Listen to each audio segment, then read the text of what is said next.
ஓம் சாந்தி. பாபாவின் நினைவோடு 27/10/2025 முரளியின் சாரத்தை பார்க்கலாம். பாபா கேள்வி கேட்குறாங்க. சேவையில் தளர்வு ஏற்படுவதற்கான முக்கிய காரணம் என்னன்னு கேட்குறாங்க. பதில்: தேக அபிமானத்தின் காரணத்தினால எப்பொழுது ஒருவர் மற்றவருடைய அவகுணங்களை பார்க்குறாங்களோ அப்பொழுது சேவையில் தளர்வு ஏற்படுது. தங்களுக்குள் ஒன்று சேராமல் இருப்பது கூட தேக அபிமானம்தான். என்னால் இன்னாருடன் சேர்ந்திருக்க முடியாது, நான் இங்கிருக்க முடியாது என்று கூறுவது இவை அனைத்தும் கூட தேக அபிமானம்தான். இந்த வார்த்தை வாயிலிருந்து வருகிறதென்றாலே முள்ளாவது மற்றும் கட்டளையை மீறுவதாகும்னு பாபா சொல்கிறாரு.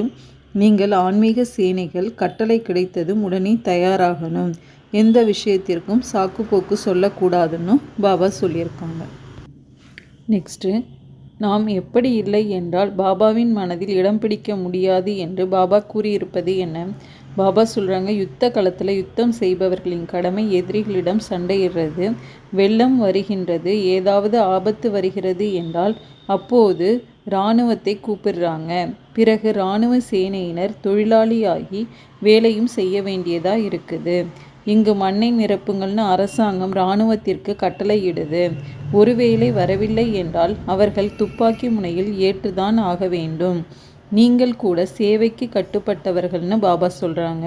உடனே ஆஜராகணும். ஏற்கலைன்னா இராணுவம்னு உங்களை அழைக்க முடியாது. பிறகு அவர்கள் பாபாவின் மனதிலையும் இடம் பிடிக்க முடியாது. பாபாவிற்கு உதவியாளராக ஆகி அனைவருக்கும் பாபாவினுடைய செய்தியை கொடுக்கணும். எங்காவது பெரிய மியூசியம் திறந்தால் அது 10 மைல் தூரம் இருந்தாலும் அவசியம் சென்று சேவை செய்யணும். செலவை பற்றி சிறிது கூட சிந்திக்கக்கூடாது. மிகப்பெரிய அரசாங்கமான பாபாவினுடைய கட்டளை கிடைத்திருக்கிறது. அவருடைய வலது கை தர்மராஜ் இருக்கிறார். அவருடைய ஸ்ரீமத் படி நடக்கவில்லை என்றால் பிறகு கீழே விழுந்து விடுவீங்கன்னு பாபா சொல்கிறாங்க. நெக்ஸ்ட்டு, கலியுகம் எதை அணிந்திருக்கின்றது என்று மனிதர்கள் நினைக்கின்றார்கள் என்று பாபா கூறியிருப்பது என்ன? பாபா சொல்கிறாங்க, எப்படி ராஜா ராணியோ அப்படி பிரஜைகள் இருக்கிறாங்க, நீங்கள் கூட அப்படி சிரேஷ்டமாகணுங்கிறாங்க பாபா. இந்த நேரம் முழு உலகிலும் ராவண ராஜ்யம் நடந்து கொண்டிருக்கின்றது. ராமராஜ்யம் வேண்டும்னு அனைவரும் விரும்புகிறாங்க. இப்பொழுது சங்கமம்.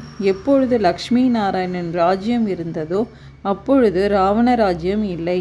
பிறகு எப்படி மாற்றம் அடையுது? இது யாருக்குமே தெரியாது. அனைவரும் ஆழ்ந்த இருளில் இருக்கிறாங்க. கலியுகம் என்பது சிறிய குழந்தை கவுன் அணிந்திருக்கிறதுன்னு நினைக்கிறாங்க. எனவே மனிதர்கள் மேலும் ஆழ்ந்த நித்திரையில் சென்று விட்டாங்கன்னு பாபா சொல்கிறாங்க. நெக்ஸ்ட்டு, எதை பொம்மை விளையாட்டுன்னு பாபா கூறியிருப்பது என்ன? பாபா சொல்கிறாங்க, தசரா தீபாவளி என்ன என்பது குழந்தைங்களுக்கு புரிய வைக்கப்பட்டிருக்கு. மனிதர்கள் செய்யும் பூஜை எல்லாம் குருட்டு நம்பிக்கையுடன் செய்து கொண்டிருக்கிறாங்க. இதனை தான் பொம்மை விளையாட்டுன்னு சொல்லப்படுது. இப்பொழுது நீங்கள் பாரஸ் புத்தியாகி கொண்டிருக்கிறீங்க. எனவே நீங்கள் கல்லுக்கு பூஜை செய்ய முடியாது. சித்திரங்களுக்கு முன்னால் சென்று தலை வணங்குறாங்க. எதையுமே புரிந்து கொள்றதே இல்லைன்னு பாபா சொல்கிறாங்க. நெக்ஸ்ட்டு, ராஜ்ய பதவி அடையக்கூடியவர்கள் எப்படி வெளிப்படுகின்றார்கள் என்பது உங்களுக்கு தெரியும்னு பாபா கூறியிருப்பது என்ன? பாபா சொல்கிறாங்க, மனிதர்கள் குரங்கு புத்தியுடையவர்களாக ஆயிட்டாங்க. நான் கோவிலில் வைத்து பூஜிக்க தகுதியுடையவனாக ஆக்குறேன். விகாரம் மிகவும் கடுமையாக இருக்குது.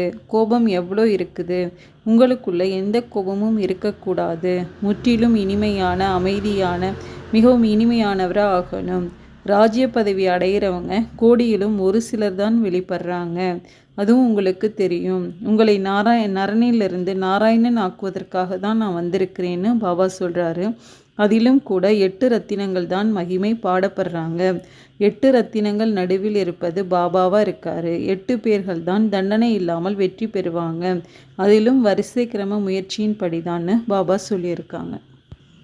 நெக்ஸ்ட்டு, எப்பொழுது வாயுமண்டலத்தில் மிகுந்த அமைதி ஏற்பட்டு விடுகின்றது என்று பாபா கூறியிருப்பது என்ன? பாபா சொல்கிறாங்க, தேக அபிமானத்தை விடுவதற்கு நிறைய முயற்சி தேவைப்படுது. தேக அபிமானம் முற்றிலும் விலகணும்.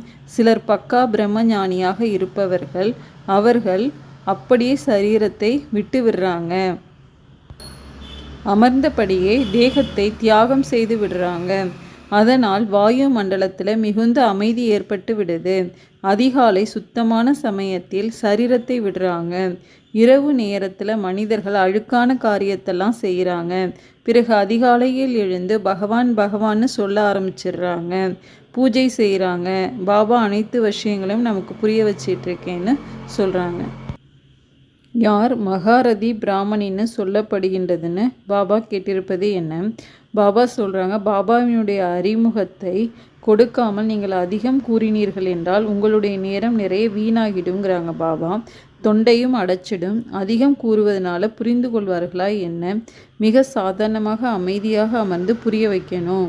யார் ஆத்ம அபிமானியாக இருக்கிறாங்களோ அவர்களே நல்ல முறையில் புரிய வைக்க முடியும். பெரிய பெரிய மியூசியத்தில் நன்றாக புரிய வைப்பவர்கள் உதவி செய்யணும். சிறிது நாட்கள் தன்னுடைய சென்டரை விட்டு வந்து உதவி செய்யணும். கடைசியில் சென்டரை நிர்வாகம் செய்ய யாரையாவது அமர வைக்கணும். சென்டரை நிர்வாகம் செய்வது போல் யாரையாவது நீங்கள் உருவாக்கவில்லை என்றால் எந்த காரியத்திற்கும் பயன்படாதவர் என்று பாபா புரிந்து கொள்வார். பாபா கட்டளை கொடுத்தால் உடனே ஓடணும். அவர்களை தான் மகாரதி பிராமணின்னு சொல்லப்படுது.